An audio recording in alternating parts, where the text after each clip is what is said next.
reka Yesu kumera amashyi.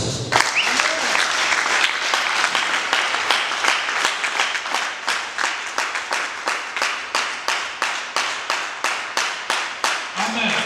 Impamvu z'ayo mashyi ni uko Yesu ari we wenyine mushobora kubana wazahura n'abantu batabizi ko mwabana bakabimenya ko wigeze ubana.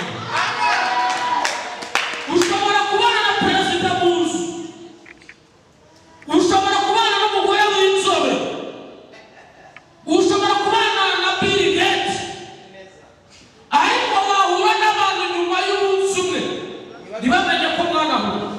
Ariko Yesu we iyo mwabanye, iyo mwagendanye, iyo mwaranye, iyo mwahuye, iyo yakumuzeho, iyo yagusizeho ikiganza cye, iyo yagusizeho umwuka we, iyo uhuye n'abantu barabimenya ko wabanye na Yesu. Reka tuvuge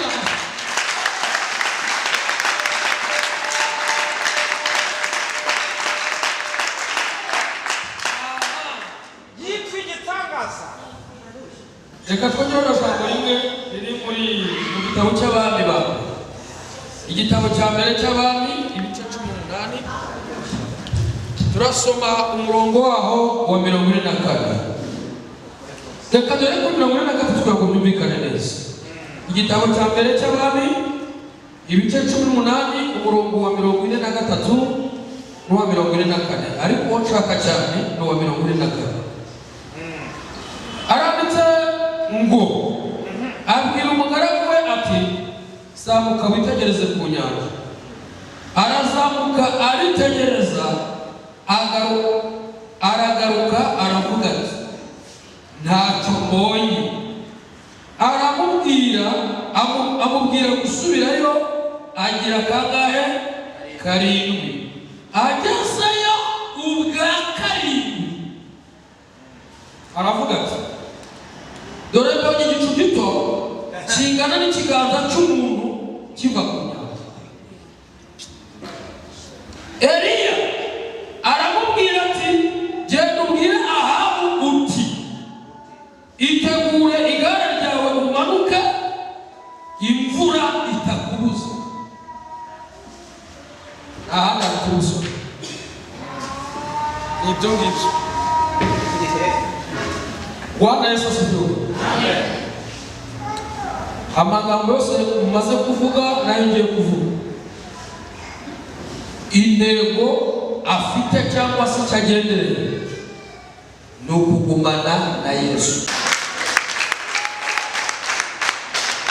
Nubwo wowe itagira ikigukoraho cyangwa igira ikigukorera, ndakwizeza ndashidikanya ko nakuva hano utabonye ko hari Imana.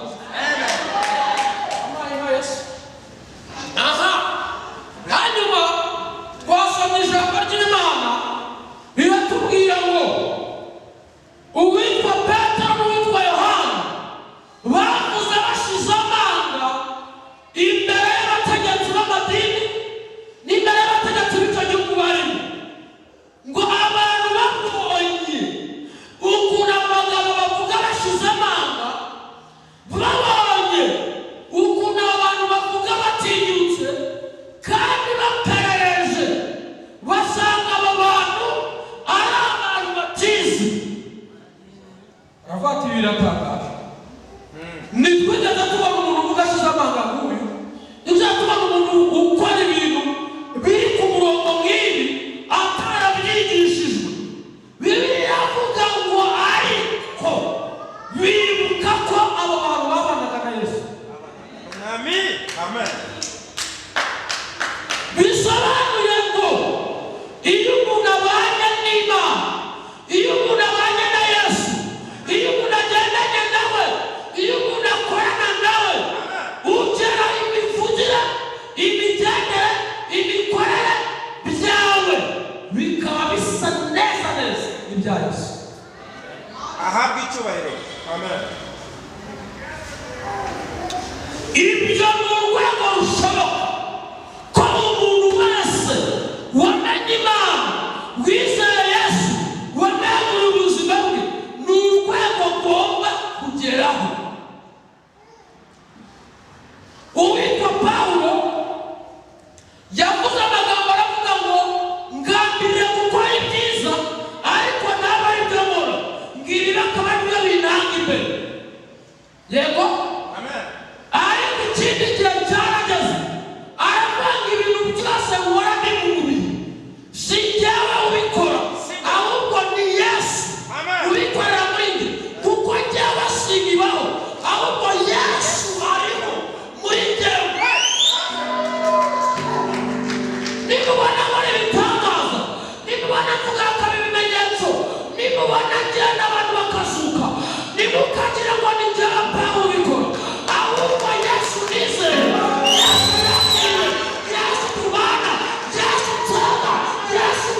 imwe mu mpamvu ikomeye turutisha iby'isi byose kwizera Yesu nuko iyo Yesu mwabaye hari ibintu bikubaho bitaba ku bandi. Niba iri kubaho bisa n'imwe ku bandi bose nta kintu warusha. Bwana asifiwe. Iyo ubanye na Yesu mukagendana neza nta buryarya, mukabana neza nk'uko bahameye ari, agera akagushyiraho ikiganza cye, ubutware n'ubushobozi bwe bikaza muri wowe. Nibwo rya jambo yivugiye rivuga ngo nibaba ibyo kurya byinshi. Bisobanuye ngo ni muntu wese yaba atunze amafaranga angana iki, yaba arize amashuri angana iki, yaba azwi bingana iki, yaba ayobora abantu bangana iki, iyo ari ibyo biramwita. Ariko Yesu aravuga ngo mwebwe kubera ko mwabanye nanjye, kubera ko mwagendanye nanjye, kubera ko mwanyemeye, kubera ko mwanyizeye, niba bagaburira ibintu byinshi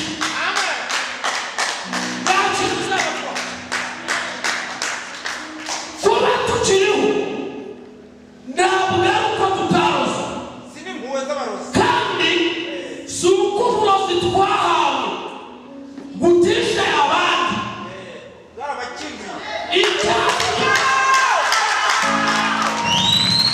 Icyatumye turokoka, icyamuturokoye nuko twabanye neza na Yesu mbere y'uburozi. Indwara warwaye ukayikira, ugomba kumenya ko hari abandi yishe. Ibyorezo byakinduye abandi. Amahembe, ibitega, imbaraga z'abanyabindi zakoresha abandi, impamvu zitagushoboye si ukubera ubuyobe, si n'indesho, si n'amashuri, si n'akazi.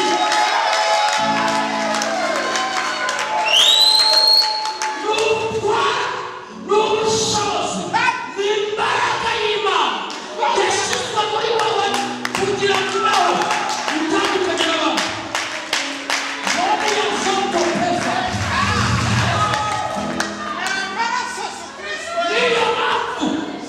Niyo mpamvu impamvu Satani agupangira ibintu apanga bikaba ku bandi bigashoboka, kuri wa bigapfa bikaba. Ntabwo ari ukubera ko wowe Satani agupira,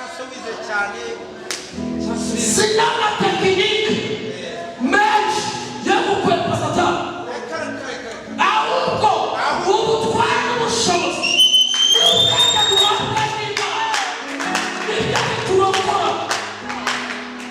Amaraso ya Yesu Kristo aturiho.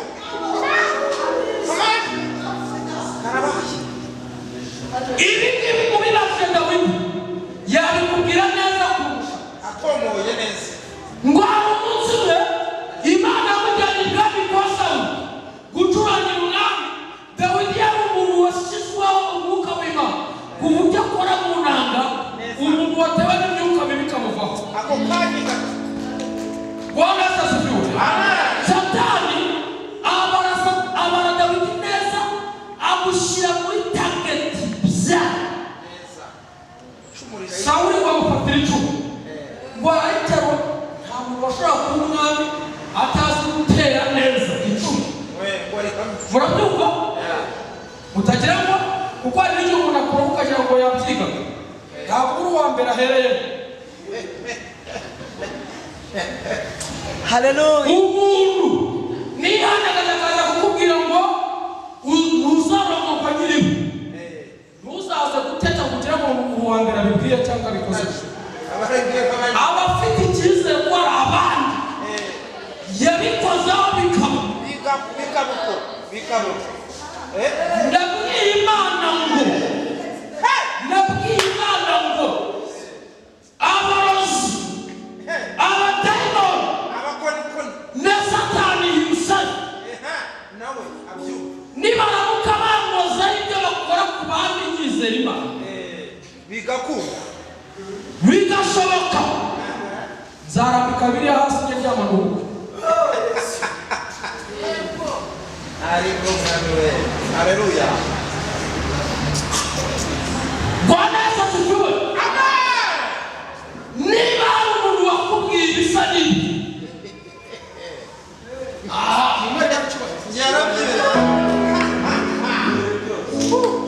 uyu munsi ugomba nawe kuvuga ijambo, yaba hari yaba adahari, ugomba kuvugana n'umutware.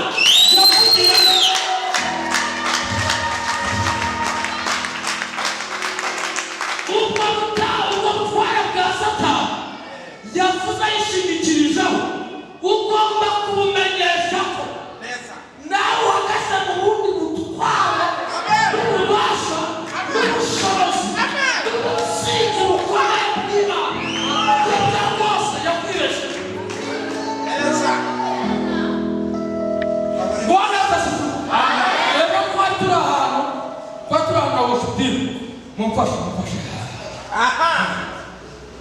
umuntu wigishije yaravuze ngo iyo wabyawe n'Imana ubyangwa n'Imana kuko wizeye umwana wawe Yesu Kristo, ngo abakuroga barakomeza bakajya bakubarura mu gisekuru cyangwa bavutse mu mubiri kuwukure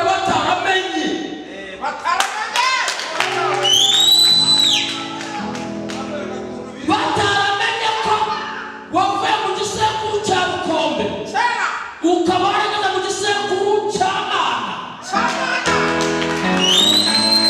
Baramuseka bakamwita umuntu wataye umutwe, bakamwita umuntu warindagiye, bakamwita umuntu wayobye, bakamwita umuntu wavangiwe, bakamwita ibura mu mara.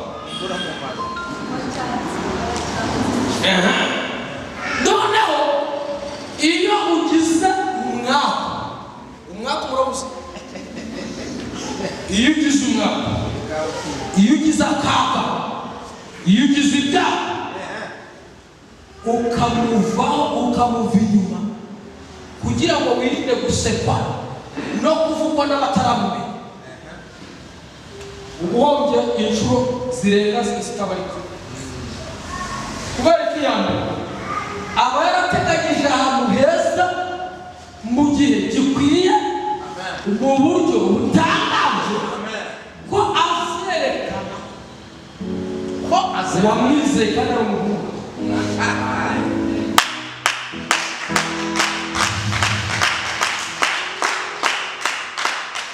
Hari abantu benshi badusetse babona ko twarindagiye, babona ko twataye umutwe, ariko bamenye bahishuriwe ibyo Imana idukoreye n'abo Imana iduhinduriyemo, bemera ko twabanye neza.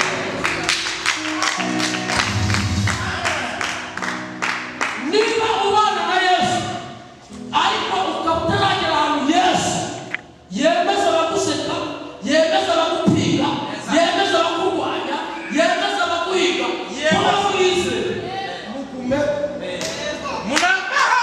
Amen. niyo mpamvu twarinde konja nikomeza niko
gikora ibintu byo gutera ikigo mpuzamahanga cyitwa KPM gikora muri ayo nyubako ndende y'abaturage bari bamamagaye nk'umuntu watsinze neza kuri university nagiye noneho barangije bambaza ikibazo cyoroshye cyane kugisubiza barambaza ngo ninde role model wawe Bwana Yesu asifiwe. Amen. Ngo ninde role model wawe iyo bavuze role model baba bavuga umuntu ureberaho uvuga uti ndamutse nkomeye nakomera nka runaka cyangwa se nakora nka runaka kuri njyewe atari ikibazo cyoroshye kugisubiza kandi kizahora gutyo giriho ndababwira ngo njyewe my role model ni Yesu Kristo. Amen.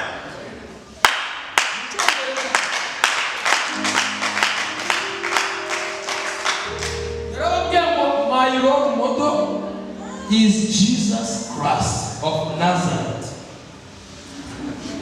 Amen. Bose baraseka. Yakomeza mba serious. Umuntu ngenemeraho nigiraho ni Yesu. No mu muryango nyobora witwa Gideon. Narababwiye ngo icyitegererezo ni Yesu. Muri muza tugira muri Isoroka tugira haravuga ngo duhinduke dusa na Yesu. Amen. Ubwo nabo babwibya kurikiyeho ariko ako nagashize ngo nta wundi nshaka kwigana keretse Yesu wenyine. Bwana Yesu asifiwe. Amen. Hanyuma rero gukurikira Imana no gukurikira Yesu ntabwo ari ibintu byoroshye uraryama gutyo byuka bikongeye gusanga Yesu mu itegeko gutyo ntabwo byoroshye buri gihe uranyumvishe. Hari igihe umukurikira yari amaze igihe akumenyereje kukuvugisha ikindi gihe agaceceka uzabasha kugumana nawe yafashe umwanzuro wo guceceka wari waramenyereye ko kuvugisha ugusenza. Iri jambo twasomye mu gitabo cya mbere cy'abantu ibice 18 ku murongo wa 44 ni ijambo ry'umugaragu w'Imana Eliya ari kumwe n'umugaragu. Aba bagabo babiri Imana yabanye nabo ikoresha ibitangaza bikomeye. Imvura yarahagaze arari yihagaze. Eliya amaze kwimara umubabaro wo kwica abahanuzi ba Bali n'Abashera araje avuga ko Imana gushimira. Eliya yumva mu kirere cy'umwuka w'Imana yumva ko Imana yazuye kumushimira ariko atazigwireye kurusha ryari. Icyo abikora yumva ko mbere y'uko imvura iri bugwe Imana iri buzane ikimenyetso giturutse ku nyanja. Amen. Arangije abwira umugaragu we ngo agende uhagarare ku musozi urebe ku nyanja urebe ko ari ikimenyetso ubona. Bwana Yesu asifiwe. Amen. Eliya nako umugaragu we yaragiye agenda bwa mbere ntiyagira icyo abona agaruka ati mvuyeyo nta kintu mbonye kabisa. Aravuga ati subirayo. Aragiye asubiye aragarutse ntacyo mbonye. Subirayo aragarutse ntacyo mbonye. Bibiliya yavuze ngo agize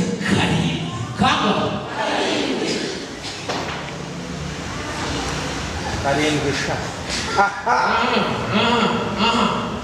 ngo ubwa karindwi nibwo yabonye. Ntabwo yabonye ubwa mbere, yabonye ubwa kabiri, yabonye ubwa gatatu, yabonye ubwa kane, yabonye ubwa gatanu, yabonye ubwa gatandatu. Asubiye. Nibwo yabonye. Amen.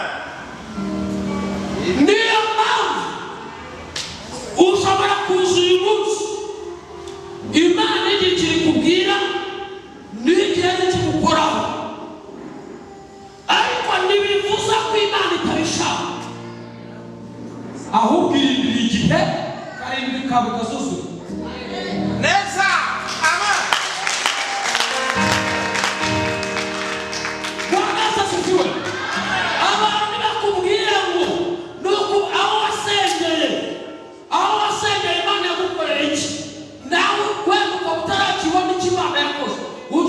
ngo ndeje nzajyayo nubwo ntakiravuga nubwo ntakiranyereka ndasubirayo sigomba kikugisha sigomba kikora sigomba kinyereka nubwo itavuze nubwo itakoze nubwo ntacyo yanyeretse yanyumvishe ndabizi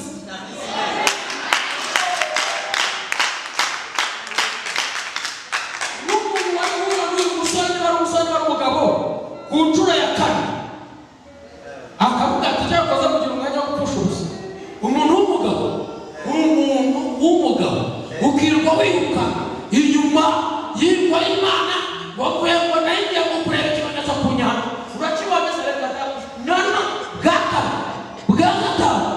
gatandatu abukoze Imana kose yagiye gukorera Imana muri Nigeria agezeyo ararwara bari bagiye mu iterane ari kumwe n'abandi bapasiteri b'abanyarwanda agezeyo ararwara bagiye kumuvuza umushoferi wari umutwaye aramara afite ikibazo cy'amatsiko wavuye mu Rwanda ko tinukuri kw'Imana y'unavuze none se u Rwanda nirwo ruba rwabapangiye kujya muri misiyo nk'iyi ati hoya none se hano muri Nigeria niho bazandikirwa abapangi ati reka da ti none ti Yesu dukorera azatugororera aramubaza uri mari ufite umugore n'abana ese ubona impeta se ukava mu Rwanda ufite umugore n'abana umuntu w'umugabo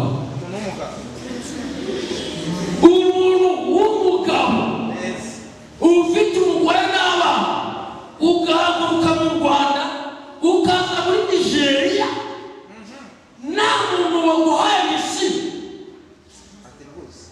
ati ntabwo ngira disipline nyambo gutuke ariko ntabwo zibaho zibarenze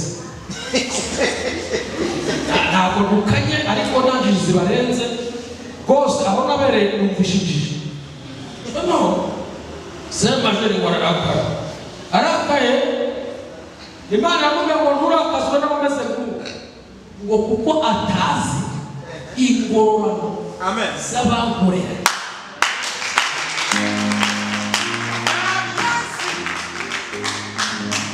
niyo mpamvu umuntu ashobora kuba yagiye ku kazi akaba yataha mu icumi ukaba wiriwe hano ugataha ntabyo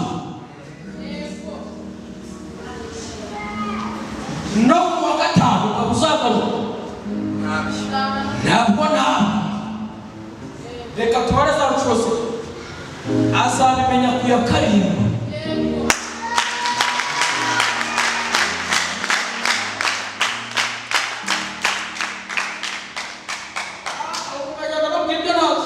njyewe ndangije kwiga kaminuza hari amahirwe menshi muri kino gihugu y'akazi abantu bose twaragizanyije barakomeye muri kino gihugu njyewe Imana irambwira ngo nyegera nguhe imbaraga nyinshi njya gusenga abandi bakajya kudepoza za Minecofine abandi abantu benshi twiganye bakora muri RSSB abandi muri Rwanda Revenue abandi Minecofine abandi bagiye bayoboye ibigo bikomeye no kurwanya barabize bafite amafaranga bubatse amazu bafite abagore nanjye ndukundeba uruko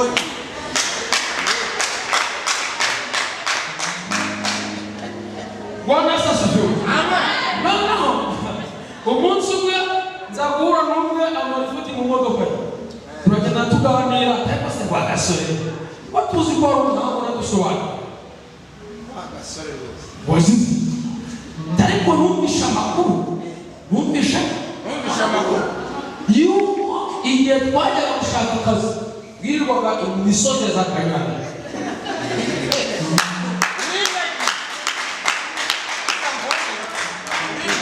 n'icyizere cyinshi cyane n'ibiti mbona yindi ariko sishaka kumva koko urone se n'ubwo ubuzima ntakira bikuvuye ko ayikora paje y'ubuzima bwahindura ubuzima nibyo ngibyo urabizi ko utabasha kwitekereza neza no kwitegura bibaye ngombwa ko tubitegura urabizi kubera ko dukora planification y'ubuzima tukabutegura urabizi wabuje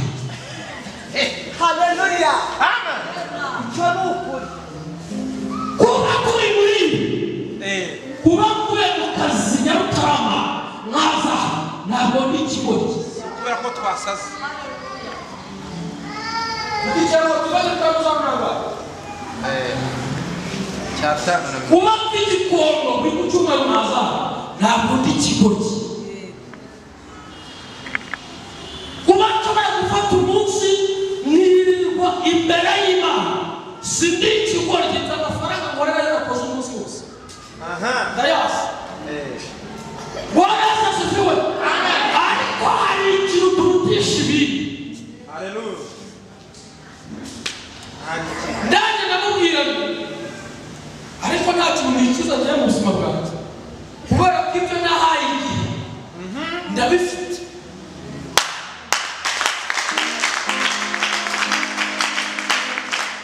kandi nawe ibyo wahaye igihe cyawe urabifite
ikintu cyose turakiza mu iherezo.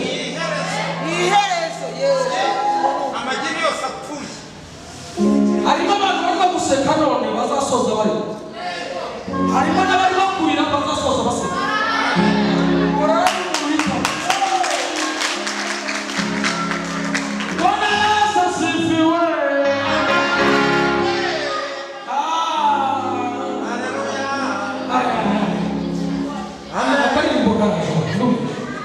Hari n'andi ivuga ngo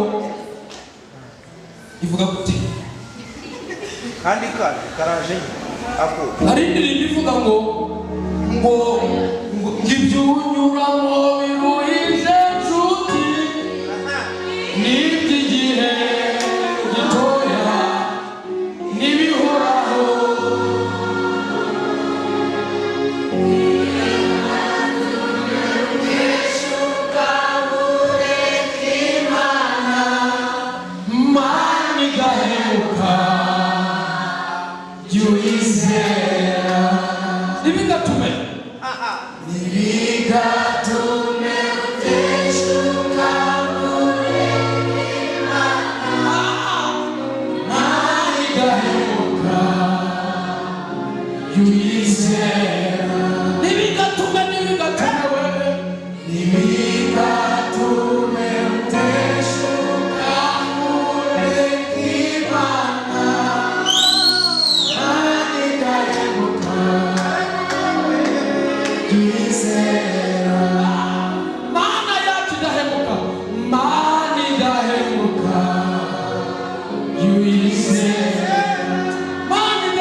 Ndaza kubagurira amata mwebwe.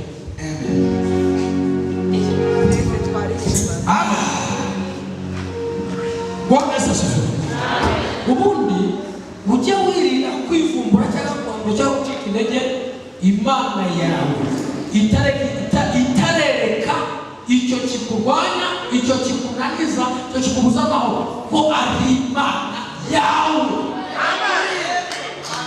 Yabanye na Eliya turabizi, yabanye na Danieli turabizi, yabanye na Yohana turabizi, yabanye na Nehemiya turabizi, yabanye na Esiteri turabizi, yabanye na Petero turabizi. Dukeneye natwe mu gihe cyacu bibana natwe uburyo abazabaho nyuma yacu bazajya babanza Imana.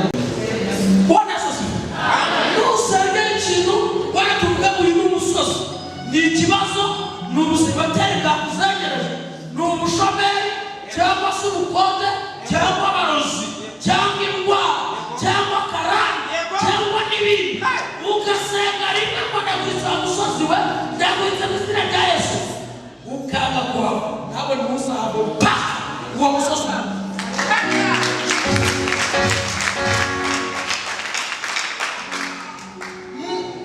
Nukugeza ikibano, nukugeza ikimana ivuze, nukugeza ubwo Imana igize ikintu yerekana.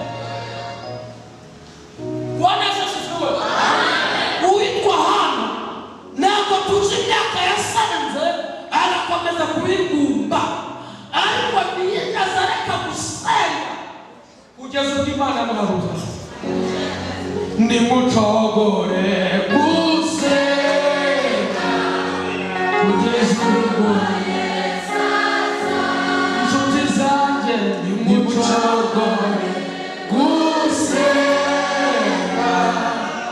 kugeza ubwo Yesaza. Namwe babyeyi, nimucogore gusenga kugeza ubwo Yesaza. Namwe bakobwa, nimucogore gusenga kugeza ubwo Yesaza.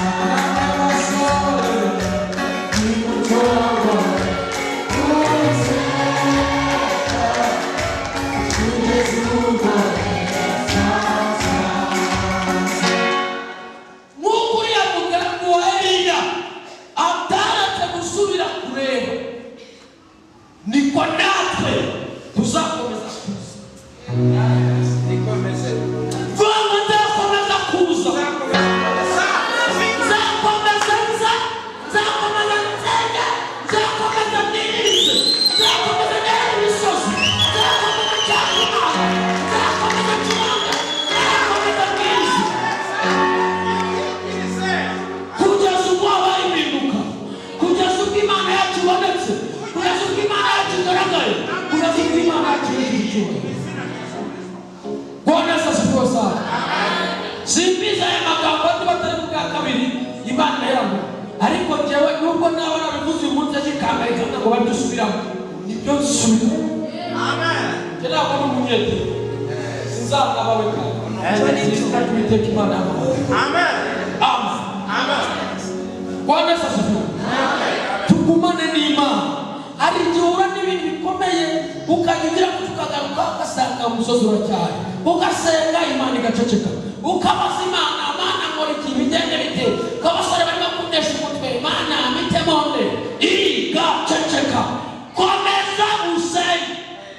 Ubu uyu munsi yacecetse ntibivuze ko itazavuga, ubu uyu munsi utarose ntibivuze ko itazakurotesha, ubu uyu munsi ntacyo yaguhaye ntibivuze ko itazakiguha, ubu uyu munsi itagukijije ntibivuze ko itazagukiza, kuva uyu munsi itaguciritse ntibivuze ko itazagukiza. Kandi igihe Imana yateguye nicyo gihe cyiza urenze icyo ushaka. Ariko n'igihe umuntu akomeza gukurikira Imana, ariko azajya agenda buri munsi agahura n'urugo akabukora, Mana wanyujije urwaha uruki urwagera buri munsi ukajya gusenga muri minsi itatu, ukayisenga ugasenga wagaruka haleluya, none ugarutse muri kwanya mu mbaraga uzageze ukongera ukarusengura urwaha, jya ukomeza usenge. Amen.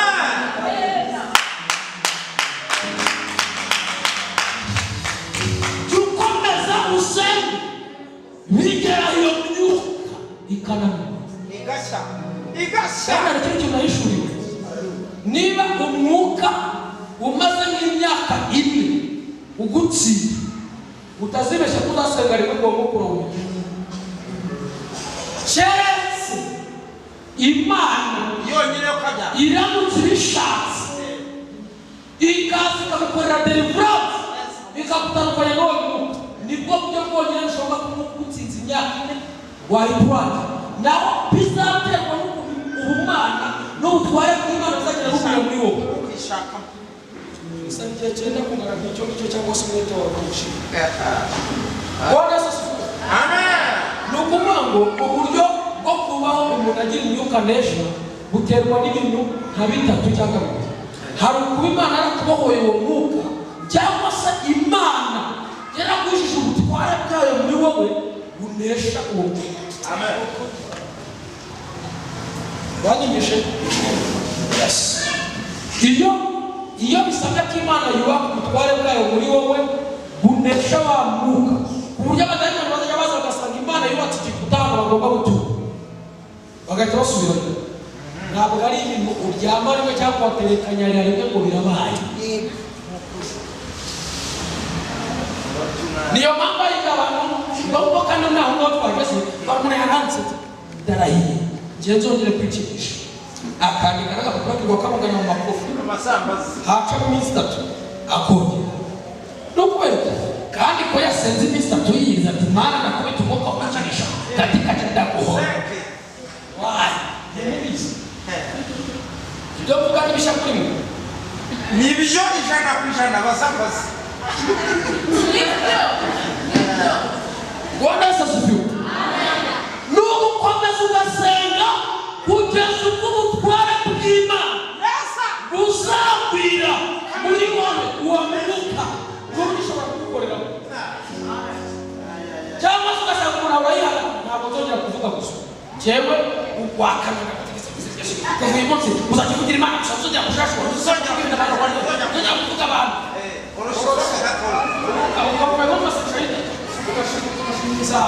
hacamo ibintu atari kuza ibintu nakakubwiye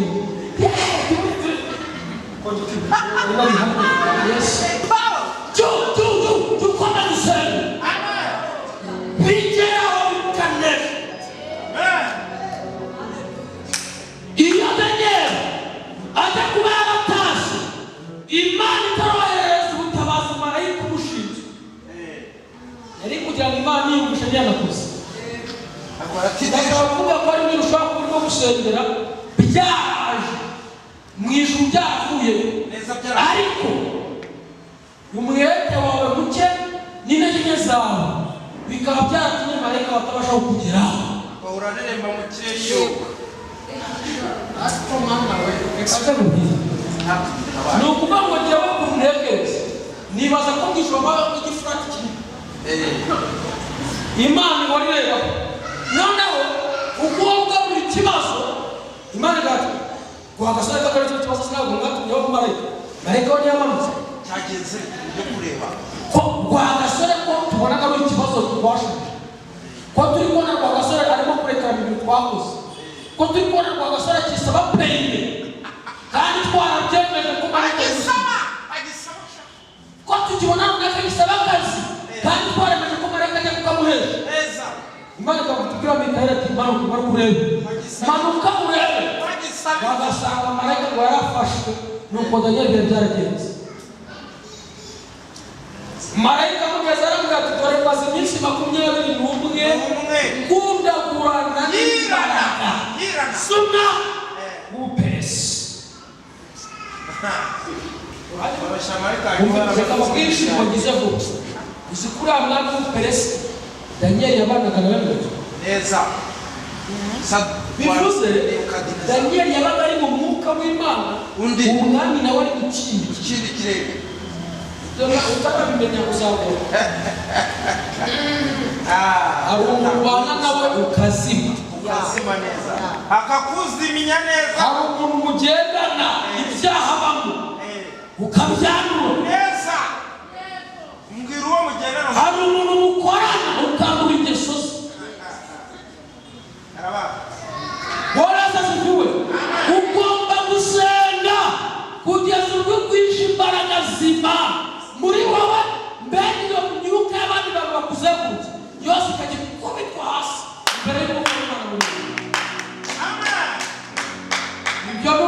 kubimenya uzabaho utaba influence n'imyuka batayibona n'abarozi. Hari abantu nk'ubu urashobora kuzana mu iteraniro umuntu akaba atahagarara ngo abwirize ngo bishoboke. Yego murabizi ko umurozi yaba yicayemo aho umuntu akahagarara ngo arabwiza cyangwa umukozi aragaraca cyangwa abarembye abantu ibyo tuvuga akijugunya ugagaragara ukarimba ko gutereta imana twaje kwiriba twaje kuvoma dudubiza mana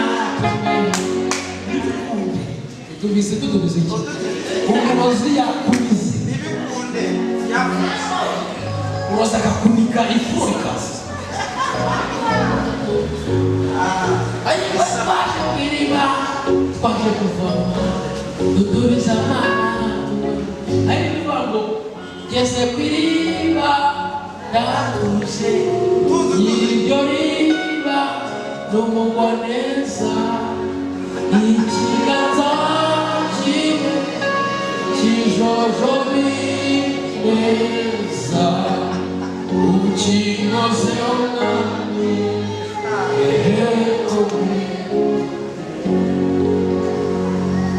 nibyo icyo kiganza kibona kijojoba na nyiracyo ni umugwaneza ariko kandi wanizwe uroza ariko tuzi ariko umukira n'Imana Imana ikubwira ndashaka gutuma urabagirana ariko ntibishoboka utabyutse byuka urabagirana kuko umuco wawe urakurasa ngaho komeza urambara urebe urabagirana ariko byuka nutabyuka kandi ukora wibyutsa iyo n'ugomba kubyuka niba ushaka kurabagirana nagira nakwitishije umuco urahita urabagirana ariko ukomeza kurambara kurambirana urabona ngo abarasi bameze nabi iki gihe mana ngo bangereje uruhembe we Imana yabwiye Gahini ngo dore ibyaha birimo kwitugatugira ku rugi rw'umutima wawe ariko ni wowe ugomba kubitegeka nuko ni byiza bize waneza sivura Imana mwinshi kawagurisha muzakomeze gushima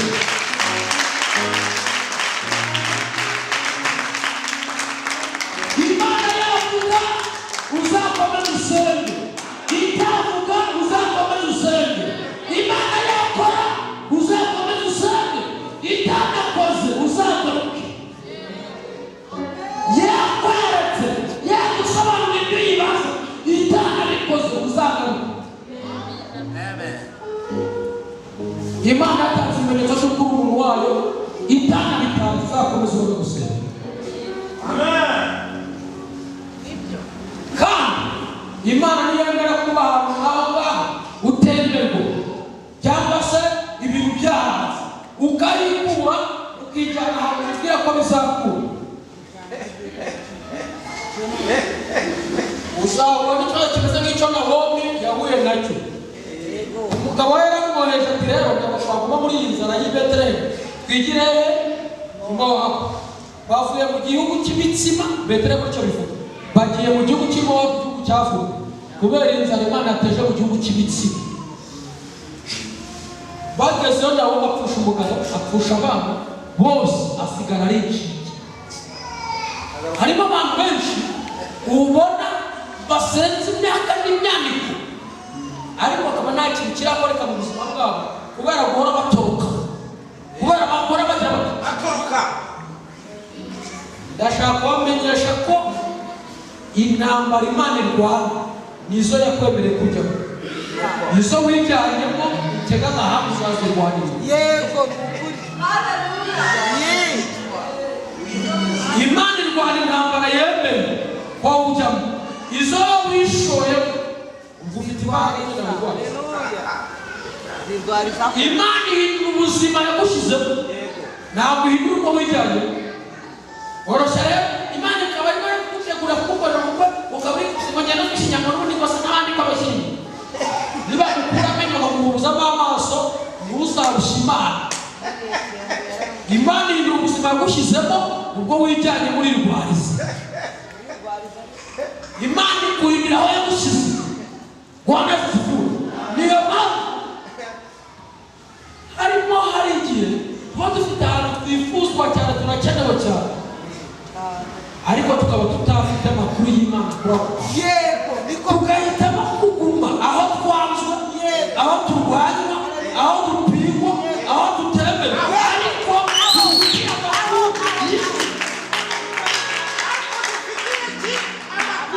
tuzi icyo Imana yatuvugiyeho, tuzi icyo Imana yadutumye, tuzi icyo Imana yatubeshereje. Niyo mpamvu twanga kuva naho duhembwa tukaguma. Oroshya nibuka Imana itabibwiye. Rwanda sasa. Ejewe, yatora ry'abanyamagambo, yatora ry'abakombyina n'umuntu.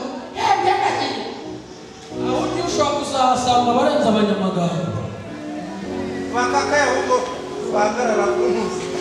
Ntabwo twari kugira ikibazo dufite none iyo tutemera isoni zo kugumana na Yesu mu magambo. Asifiwe sa.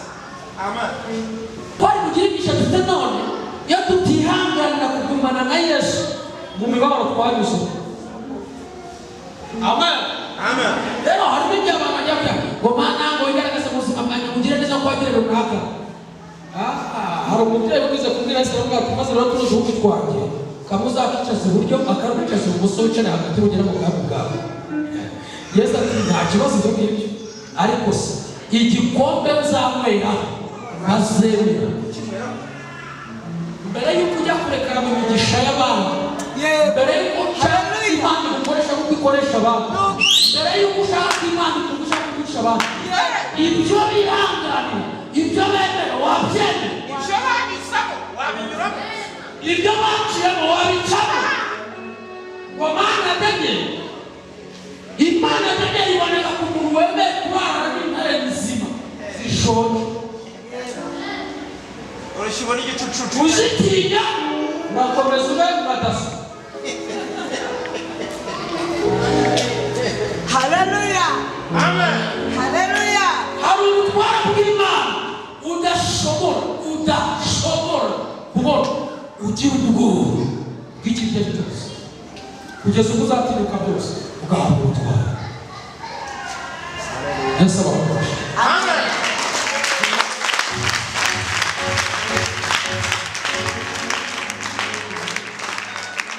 Ndumva nshaka gusengera abantu bumvaga basa naho barambiwe cyangwa intege zicitse kugira ngo bahaguke dusenge.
Yeah.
bakangutse bakeneye kandi bifuza gushobozwa n'Imana, tuzamura amaboko.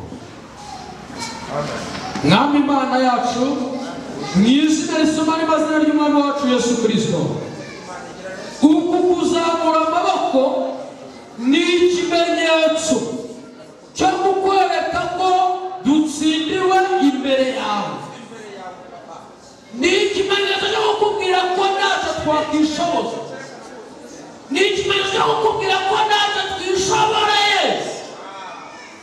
Urata wowe gusa wagira ibyo utegeka, wagira ibyo ukora, wagira ibyo uhindura mu buzima bwacu, tukabashishwa kunesha. Mweretse buri kintu cyose kinanije, kibangamiye, kinaniza, kikabuza abantu bawe amahoro, kugira ngo uyu munsi wa none uvugane nacyo, ugitegeke nk'uko wategetse umusozi wari imbere ya Zerubabeli ugahinduka ikibaya. Abari kugira ibintu utegeka bihinduka ibibaya. Uko watandukanye inyanja itukura mu gihe cy'Abisirayeli, shaka kurama bariyeri yose Satani yashyize imbere y'ubwoko bwawe. Uko waciye umutwe wa Goliyati, Abisirayeli bagashira igihanda Goliyati, abareka ibintu bitoteza abantu, ibintu bibuza abantu amahoro, amajwi y'abadayimoni, imyuka mibi barwanya, imbaraga z'ibitaro by'abarozi, imbaraga z'ibitaro by'abadayimoni, imyuka mibi y'indwara, imyuka mibi y'ibihombo, imyuka mibi y'inyatsi, abareka ikubitwa hasi, ikubitwa hasi, ikubitwa hasi, ikubitwa hasi, izina rya Yesu. Ibintu byose Satani yakoresheje akaboha abantu bawe bicagagure nk'uko wacagagura ya minyururu y'amapingu yaraboze Petero mu gihe cya Teresa yo kwa Herode. Kuko washoye Petero muri gereza kwa Herode, bari gushora abantu mu gahinda, bari gushora abantu mu bwoba, bari gushora abantu mu buteri, bari kubashora mu bunebwe, bari kubashora mu mibabaro, bari kubashora mu gisuzuguriro, bari kubashora mu cyangiro, bari kubashora mu kibengero, mu izina rya Yesu Kristo. Hindure ibintu byose, ibintu byose Satani yatsikamirishije ibihe byacu byo gusenga, yatsikamirishije umwuka wawe muri twe ndetse n'ubutware bwawe muri twe. Hari abantu bajyaga barota bakaba batakirota, hari aberekwaga bakaba batakerekwa, hari abumvaga ijwi bakaba batakiryumva, hari abumvaga ibibara by'umwuka bakaba batabyumva. Aka kanya ikintu cyose Satani yakoresheje kugira ngo aboroke izo mpano, kugira ngo aboroke ubwo busabane, kugira ngo aboroke uko gusenga, aka kanya mu izina rya Yesu nigikurweho. Amen. Uko imbaraga zawe zari mu nkoni ya Mose zamize inzoka zose zari zivuye mu nkoni z'abacuruzi n'abakonikoni bo muri Egiputa, abari kumwe n'ubutware bwawe n'ubushobozi bwawe n'imbaraga zawe zimire ibintu byose byose, ubutware bwose n'imyuka mibi y'uburyo bwose byaranizera kandi ikabuza abantu bawe amahoro. Abantu babaho bishimye, abantu babaho baseka, abantu babaho banezerewe. Icyubahiro cy'ukorewe Imana mu izina risumba n'amazina y'Umwami wacu Yesu.